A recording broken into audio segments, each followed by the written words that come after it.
Good morning, everybody. This is Simplify Your Morning with myself, Boomer's Daddy, and we are going to recover after last night's debacle with all of the Milwaukee Bucks pulling their shenanigans, and we're going to go on tonight's slate.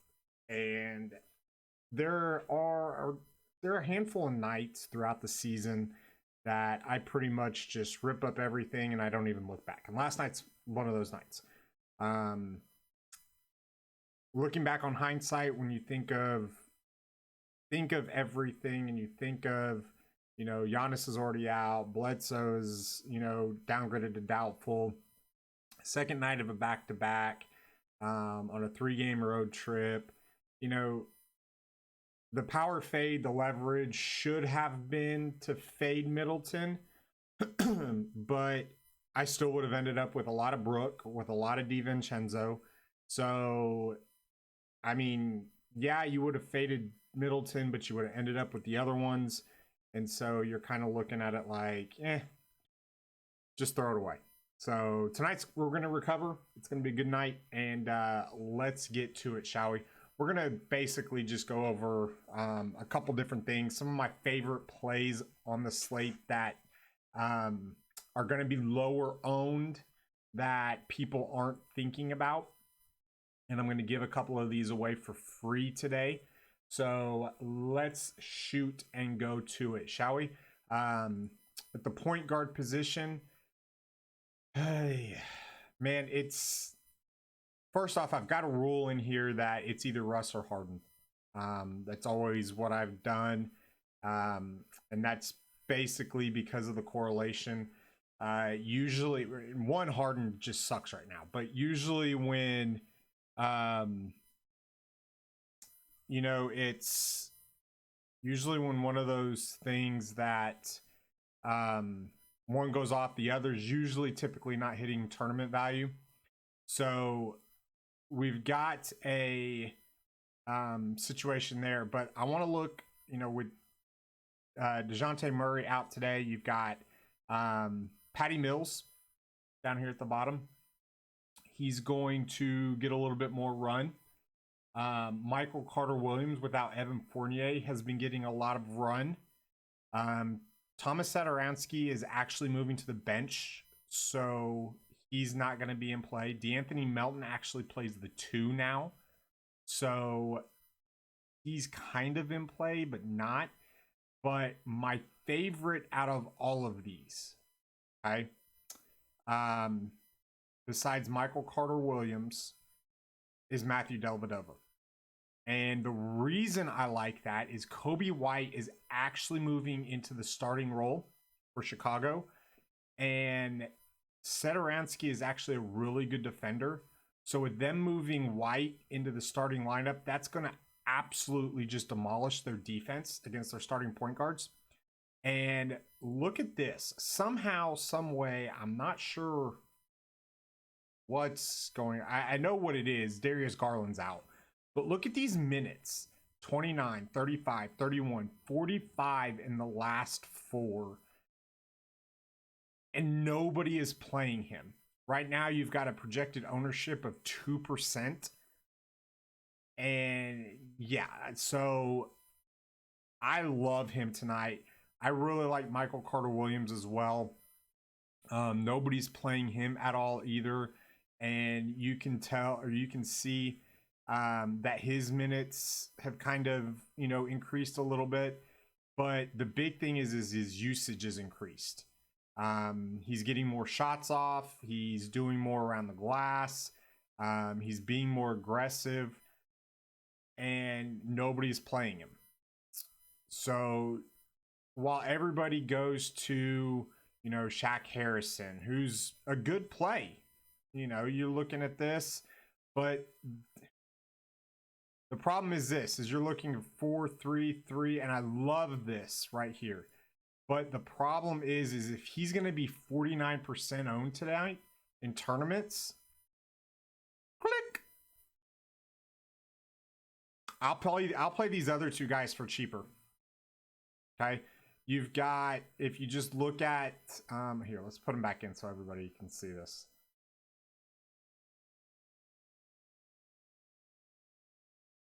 When you look at guys around him, you've got Shabazz, or you've got Markelle Fultz against Memphis. You got Derek White, who's going to get an increase tonight. You got D'Anthony Melton. You've got all of these guys. I don't need to play Shaq Harrison at 50% owned.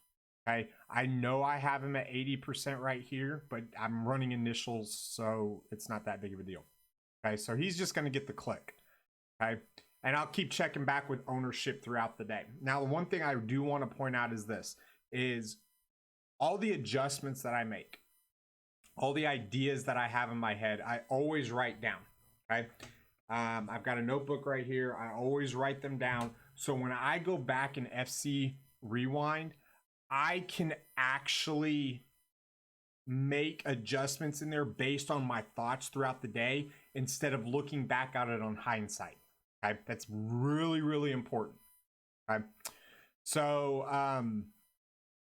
Bradley Beal's back under 9K against the Knicks.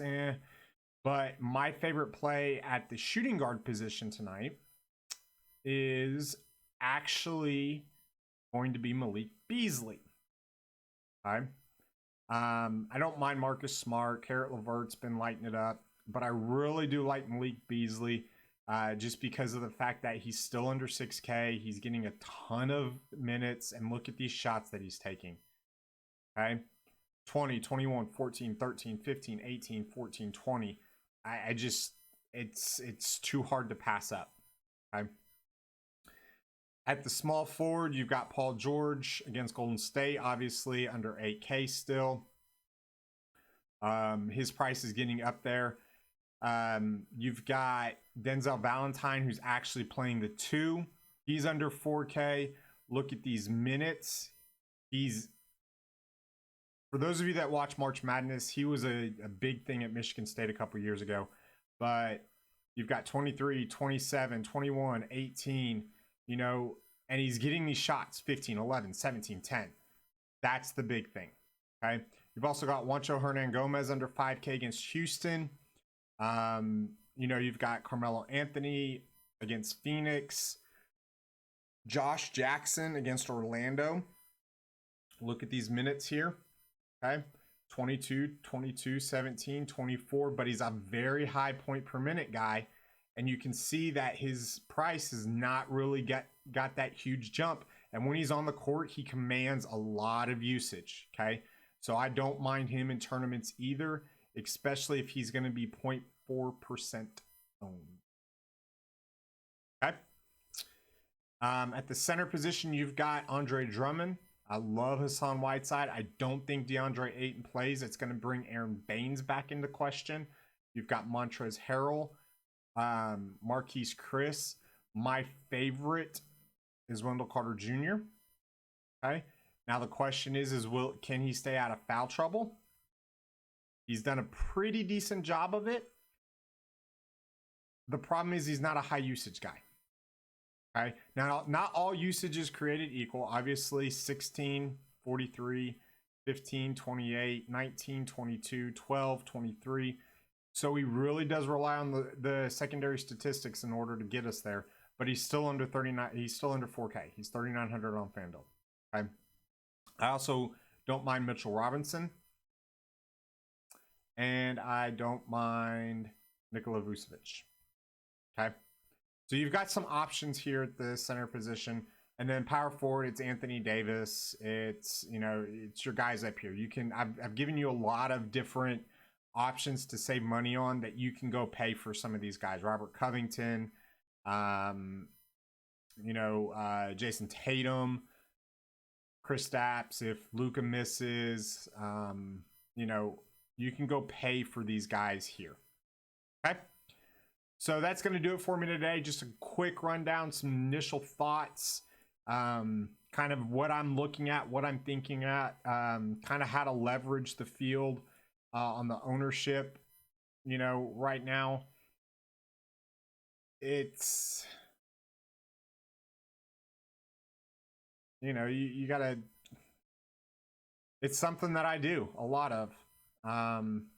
You know, if guys are going to be highly owned, I look at it, I look at the situation, and then I kind of pivot if I want to or if I need to. So that's going to do it for me today. Make sure you check us out at simplifiedDFS.com for Bear, for Pug, for Loose, for Pickle, for Nads, for all of us at Simplify. We thank you so much. I am Boomer's Daddy, and I am out.